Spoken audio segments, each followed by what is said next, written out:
विशेष तौर पे श्री अनिल कुमार सिंह जी कुशवाहा जी को धन्यवाद देता हूं और इनके साथ सैकड़ों लोग आए हैं उनको भी धन्यवाद देता हूं कि आपने वीआईपी पार्टी के ऊपर विश्वास जताकर हमारे हाथों को मजबूत करने के लिए वीआईपी परिवार में आए। इसके लिए सभी को तहे दिल से धन्यवाद देता हूं। मूलतः खगड़िया जिला से बेलदौर विधानसभा से हैं, राजनीति अनुभव बहुत बड़ा है, काफी सालों से तकरीबन 20 साल से संघर्ष करने वाले लोग हैं और आने वाले समय में पार्टी से जुड़े हैं।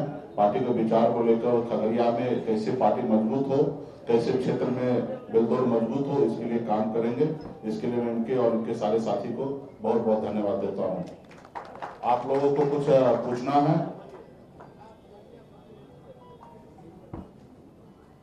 कुछ है?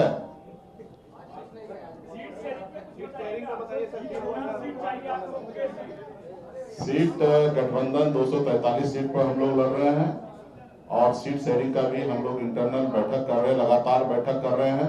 गठबंधन के सभी दल लोग कर रहे हैं और आप सबको जानकारी है, कोऑर्डिनेशन कमेटी के अध्यक्ष हमारे श्री तेजस्वी प्रसाद यादव जी है।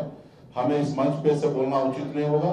एक बार इंटरनल सब चीज क्लियर हो जाएगा और आप लोगों के बीच में बहुत जल्द आपके बीच में हम लोग आएंगे और कितना सीट पर कौन पार्टी लड़ेंगे वो आप लोगों को जानकारी दे देंगे।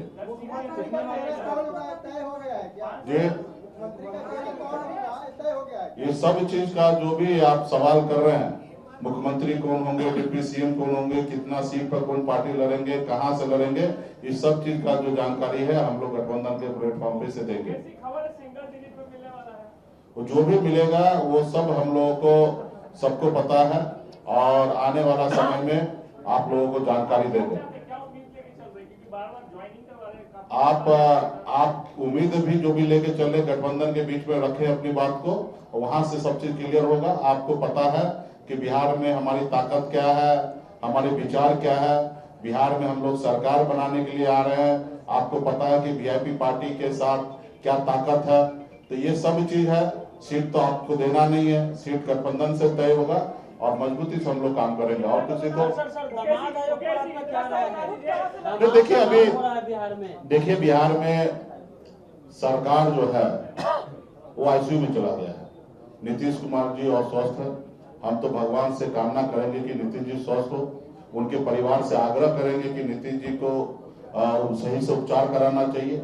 आप देखिए ना, यही नीतीश जी 2010 में कल्पना कर सकते थे या 2015 में कल्पना कर सकते थे कि किसी दामाद को, किसी ऑफिसर के वाइफ को इस तरीके से प्रमोट किया जा सकता था? नहीं कर सकते थे। लेकिन आज नीतीश जी का चल ही नहीं रहा।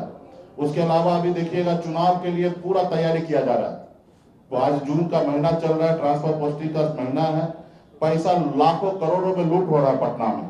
आप जिस मंत्री के बंगला के बाहर जाइएगा और ढूंढिएगा तो पता चलेगा अफसर खड़ा है, उसके जेब में पैसा है। तो पैसा लेके ट्रांसफर पोस्टिंग किया जा रहा है। आप समझ लीजिए कि किस तरीके से होगा। जिसके पास पैसा है वो आगे बढ़ रहे हैं। तो इसके लिए भी सभी को, सब लोग समझ रहे हैं कि किस तरीके से है। और नीतीश जी जो है कि वो मान ही नहीं रहे हैं। वो अभी भी कुर्सी पे बैठा रहना चाहते हैं और आगे भी बैठा रहना चाहते हैं। तो मेरा यही है देश में कि भाई देश में कोई भी पद पर कोई आदमी कब तक रहेगा, उसके लिए है कि राज्य का व्यक्ति होना चाहिए, स्वस्थ होना चाहिए। लेकिन नीतीश जी स्वस्थ नहीं रहने के बावजूद भी राज्य जो है उनके हिसाब से नहीं चल रहा। किस तरीके से यहाँ पे हत्या हो रहा है, मर्डर हो रहा है, बच्चे के साथ बलात्कार हो रहा है, किस तरीके से भ्रष्टाचार हो रहा है, ये किसी से छुपा हुआ नहीं है।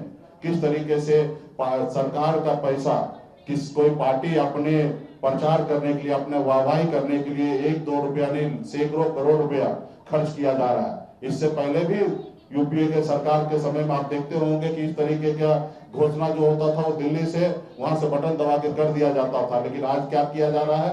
आज बिहार में आके बिहार के पैसा करोड़ों करोड़ रुपया पानी में बहा रहा है और बिहार के लिए नहीं सोचा जा रहा है। आज यही गुजरात है। 2014 में देखिएगा गुजरात का गरीबी दर देखिएगा तो 16% था, लेकिन आज बढ़कर कितना, अभी घट के कितना हो गया, 9% हो गया। लेकिन यही बिहार में जो 2014 में 33% था वो बढ़ के अभी 37% गरीबी दर हो गया। और ये मेरा आंकड़ा नहीं है, भारत सरकार का आंकड़ा है। और ये खाली झूठ बोलने के लिए बिहार में आते हैं, भ्रम फैलाने के लिए आते हैं कि डबल इंजन की सरकार है। अगर डबल इंजन की सरकार होता तो अब बताइए 2014 में जो हमारी बिहार का गरीबी था उससे ऊपर हम कैसे चले गए। और वही गुजरात 2014 में जितने गरीबी रेखा में जो थे 16%, उससे घट के 9% पे कैसे आ गए। तो ये सवाल आने वाला समय में मोदी जी को देना चाहिए बिहार में आने के बाद। और बिहार के लोग अभी जागरूक हो चुके हैं और बिहार में इस बार परिवर्तन होगा और बिहार में महागठबंधन का सरकार बनना है। बहुत बहुत धन्यवाद।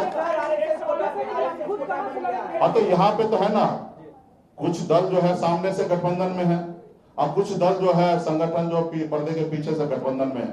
और भाजपा जेडीयू के सब लोग ही बोल रहे हैं, हम तो नहीं बोल रहे हैं कि किस कोटा से। बताइए, आरएसएस का भी कोटा है। ये इससे पहले तो हम लोगों को नहीं जानकारी था। हम लोग को तो पता है यूनिवर्सिटी पे कब्जा हो गया है आरएसएस का, जितने भी संस्थान है उस पर कब्जा हो रहा है, लेकिन कोई सुनने के लिए तैयार नहीं था। वो लगता था लोगों को कि भाई ये विपक्ष में है और ये आरोप लगा रहे हैं। लेकिन अभी तो जो सत्ता पक्ष में वही बता रहे हैं कि आरएसएस के कोटा से जा रहा है। अब बताइए, संवैधानिक पद है, ये आयोग हो गए, ये सब चीज है, ये संवैधानिक पद है।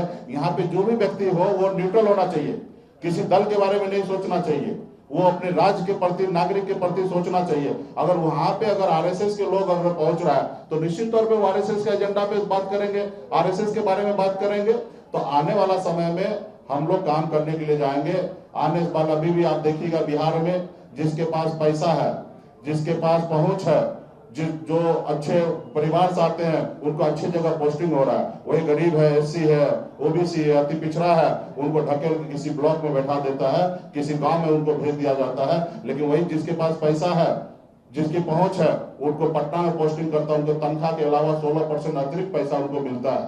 तो ये सारे चीज को भी आने वाले समय में परसों हम खुलासा करेंगे।